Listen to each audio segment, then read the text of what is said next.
एक आदमी एक गधे को कान से पकड़कर ले जा रहा था कि वो पुलिस नाके के करीब से गुजरा। ये देखकर पुलिस वाले को एक शरारत सूझी।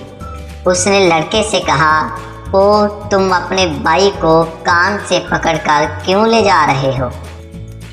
लड़के ने जवाब दिया, सर इसको कान से पकड़कर इसलिए ले जा रहा हूँ कि कहीं ये पुलिस में भर्ती ना हो जाए।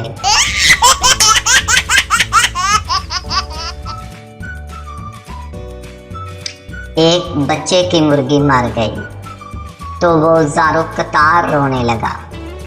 उसके पापा ने कहा, ओ चुप हो, इतना तो तुम अपनी नानी के मरने पर भी नहीं रोए थे।